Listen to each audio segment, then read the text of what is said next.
Hello, my name is Dick Goodman, and I put this video together so people have a better understanding how RV batteries work. And basically, this is probably more pertains to a Class A, a Class B, or a Class C, not necessarily a travel trailer.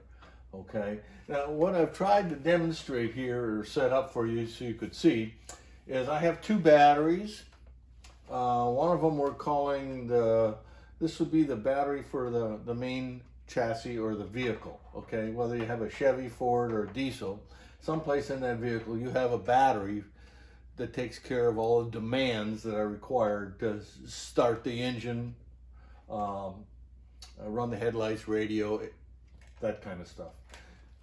You also have another battery, and this is I'm just showing one battery. I mean, you could have a bank of batteries here. It could be a couple 6-volt batteries in series. It could be a couple 12 volts in parallel, deep cycle. It doesn't make any difference.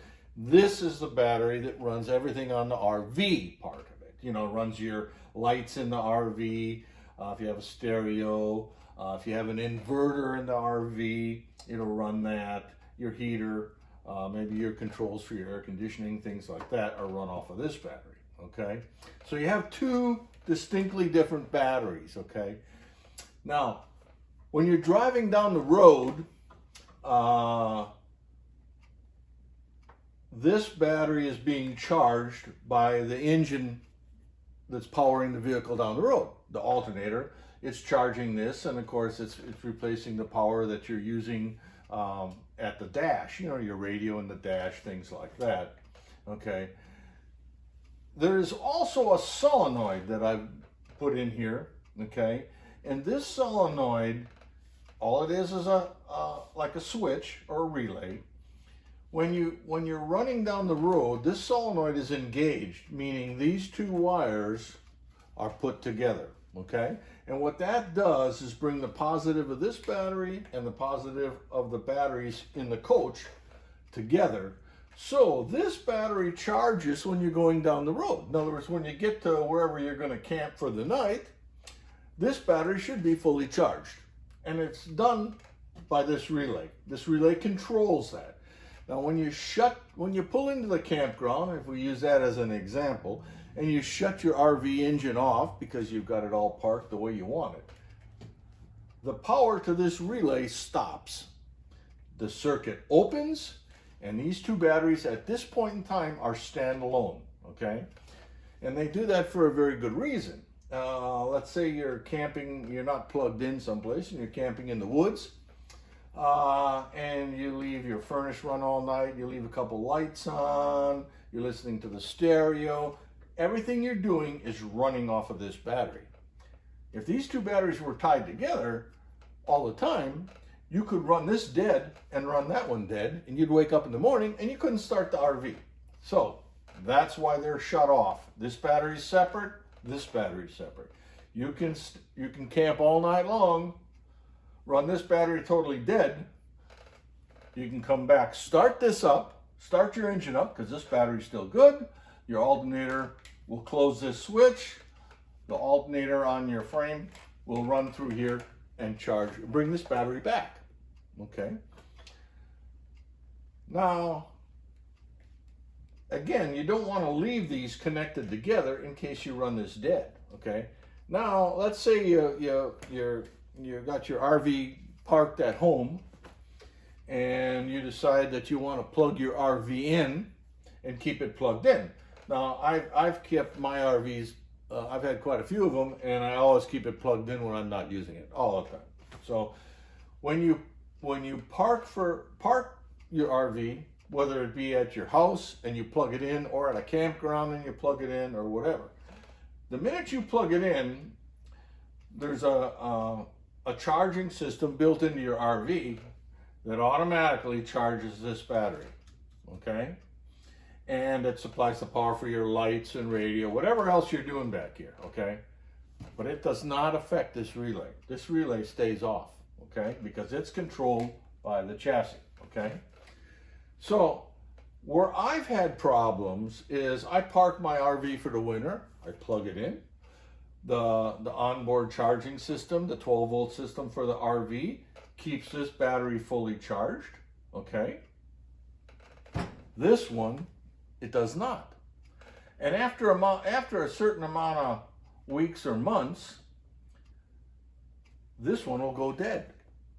And it's because your computer in this vehicle, the computer, or maybe you got a clock or radio memory or something, whatever's running in this thing, is drawing a small amount of power away from this battery, and eventually this battery will go dead. So where I had an issue is in the spring when I get out to fire the RV up, everything looks good in the RV, the lights are all working, everything else. I go over, turn the key, doesn't start, battery's dead.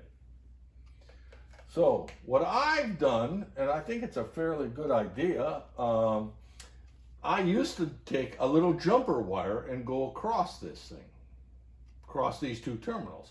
And the minute you do that, then these two batteries are together. So I would plug the coach in when it's parked, okay? Put a jumper wire across this, and as long as I'm plugged in, the onboard charging system for the RV charges this battery, goes across here, comes back to here, and charges this battery. And in the spring, when I got out to start the vehicle, it starts right up. This has become more of an issue lately because, you know, I have some security cameras in the RV, and they run off of this battery. So they're running all the time. So it's important this battery stays charged.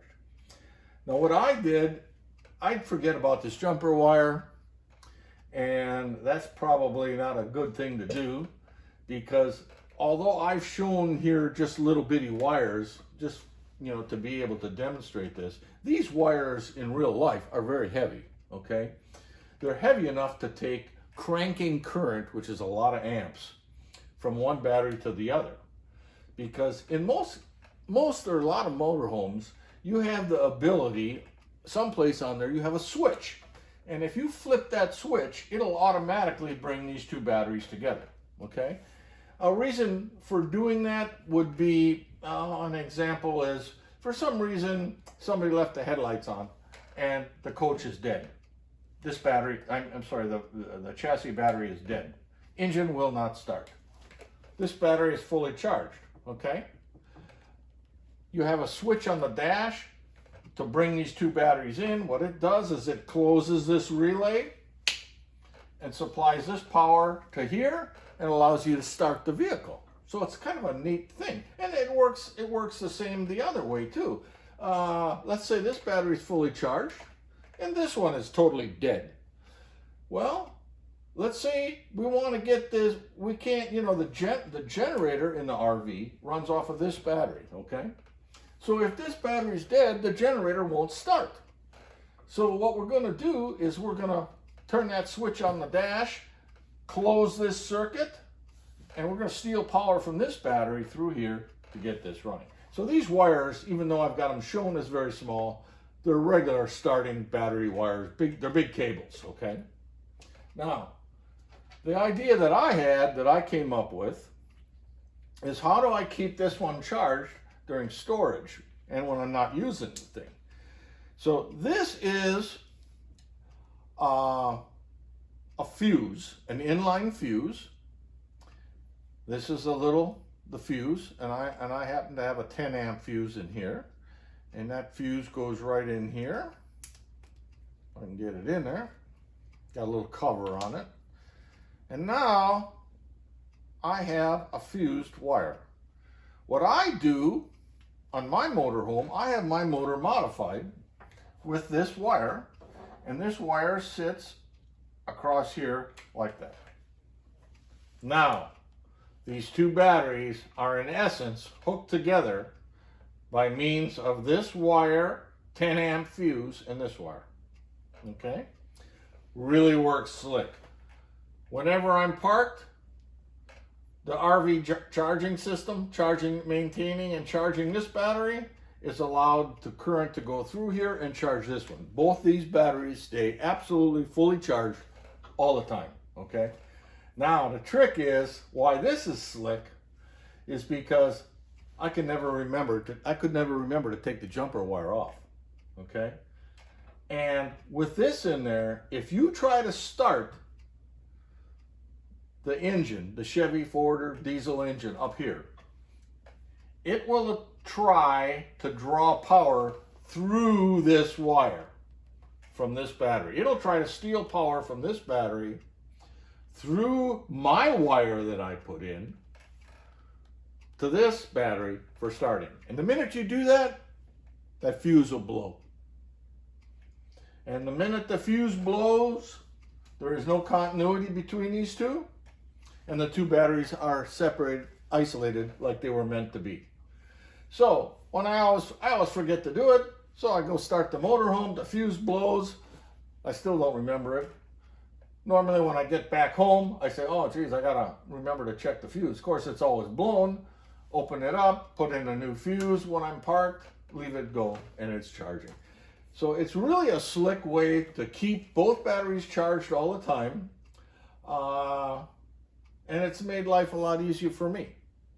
So I hope you enjoyed this. If you have any questions on it, or what I'm trying to do here, or how it works, or whatever, just leave a comment and I'll be sure to get back with you. Thanks for listening. I enjoyed it.